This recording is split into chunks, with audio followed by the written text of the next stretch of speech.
विदारक चित्र महाराष्ट्रातल्या कायदा व सुव्यवस्थेचं आहे.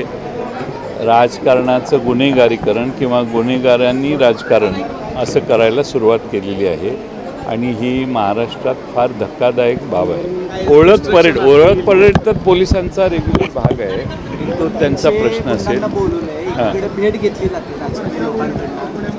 नाही, आता पोलिसांनी गुंडांना एकत्रित बोलवलं असेल तर ती ओळख परेड आहे का माहीत नाही. का निवडणुकीची तयारी आहे हा दुसरा भाग आहे. ज्यांच्यावर गोळीबार झाला ती बाजू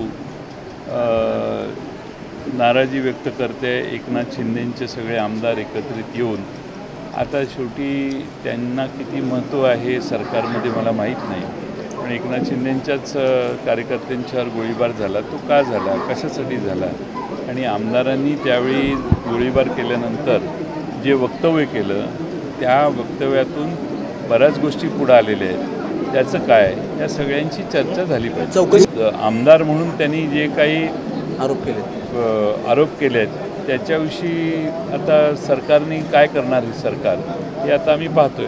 जवळपास एकमत करत आणलेलं आहे.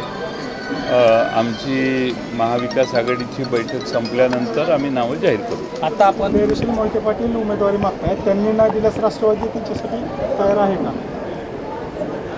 अरे आमचे उमेदवार आहेत ना आमच्याकडे. राष्ट्रवादीचे दुसरीकडे नाही मिळाल्यावर आमच्याकडं जर लोक यायला लागली तर तेवढी कमकुवत अजून शरद पवार साहेबांची राष्ट्रवादी झालेली नाही. प्रकाश आंबेडकर देवेश्वर मोहिते पाटील आले तर आम्ही त्यांचा विचार करू. कोण म्हणतं?